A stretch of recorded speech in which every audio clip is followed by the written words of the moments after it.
Part 10. Terrain. Sun Tzu said, we may distinguish 6 kinds of terrain, to wit, 1. Accessible ground, 2.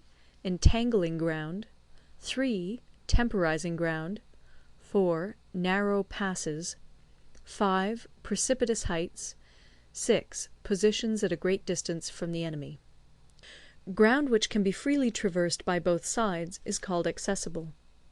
With regard to ground of this nature, be before the enemy in occupying the raised and sunny spots, and carefully guard your line of supplies.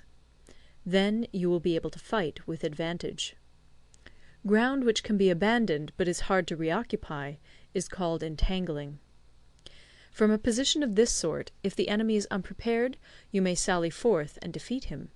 But if the enemy is prepared for your coming, and you fail to defeat him, then, return being impossible, disaster will ensue. When the position is such that neither side will gain by making the first move, it is called temporizing ground. In a position of this sort, even though the enemy should offer us an attractive bait, it will be advisable not to stir forth, but rather to retreat, thus enticing the enemy in his turn. Then, when part of his army has come out, we may deliver our attack with advantage. With regard to narrow passes, if you can occupy them first, let them be strongly garrisoned and await the advent of the enemy. Should the army forestall you in occupying a pass, do not go after him if the pass is fully garrisoned, but only if it is weakly garrisoned. With regard to precipitous heights, if you are beforehand with your adversary, you should occupy the raised and sunny spots, and there wait for him to come up.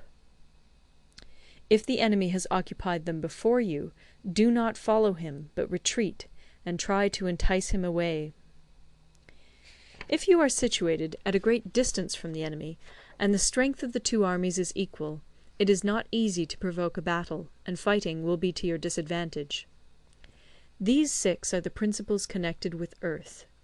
The general who's attained a responsible post must be careful to study them. Now, an army is exposed to 6 several calamities, not arising from natural causes, but from faults for which the general is responsible. These are 1. Flight, 2. Insubordination, 3. Collapse, 4. Ruin, 5. Disorganization, 6. Rout. Other conditions being equal, if one force is hurled against another 10 times its size, the result will be the flight of the former. When the common soldiers are too strong and their officers too weak, the result is insubordination. When the officers are too strong and the common soldiers too weak, the result is collapse. When the higher officers are angry and insubordinate, and on meeting the enemy give battle on their own account from a feeling of resentment, before the commander-in-chief can tell whether or not he is in a position to fight, the result is ruin. When the general is weak and without authority, when his orders are not clear and distinct, when there are no fixed duties assigned to officers and men, and the ranks are formed in a slovenly, haphazard manner, the result is utter disorganization. When a general, unable to estimate the enemy's strength, allows an inferior force to engage a larger one, or hurls a weak detachment against a powerful one, and neglects to place picked soldiers in the front rank, the result must be rout.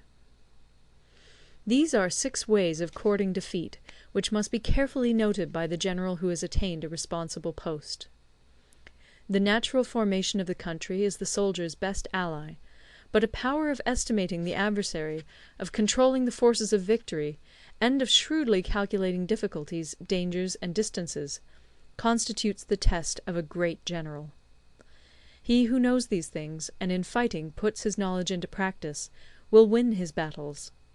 He who knows them not, nor practices them, will surely be defeated. If fighting is sure to result in victory, then you must fight, even though the ruler forbid it. If fighting will not result in victory, then you must not fight even at the ruler's bidding. The general who advances without coveting fame, and retreats without fearing disgrace, whose only thought is to protect his country and do good service for his sovereign, is the jewel of the kingdom. Regard your soldiers as your children, and they will follow you into the deepest valleys. Look upon them as your own beloved sons, and they will stand by you even unto death. If, however, you are indulgent, but unable to make your authority felt, kind-hearted, but unable to enforce your commands, and incapable, moreover, of quelling disorder, then your soldiers must be likened to spoilt children. They are useless for any practical purpose. If we know that our own men are in a condition to attack, but are unaware that the enemy is not open to attack, we have gone only half-way towards victory. If we know that the enemy is open to attack, but are unaware that our own men are not in a condition to attack, we have gone only half-way towards victory. If we know that the enemy is open to attack, and also know that our men are in a condition to attack, but are unaware that the nature of the ground makes fighting impracticable, we have still only gone half-way towards victory. Hence the experienced soldier, once in motion, is never bewildered. Once he has broken camp, he is never at a loss. Hence the saying, "If you know the enemy and know yourself, your victory will not stand in doubt. If you know heaven and know earth, you may make your victory complete." End of part 10.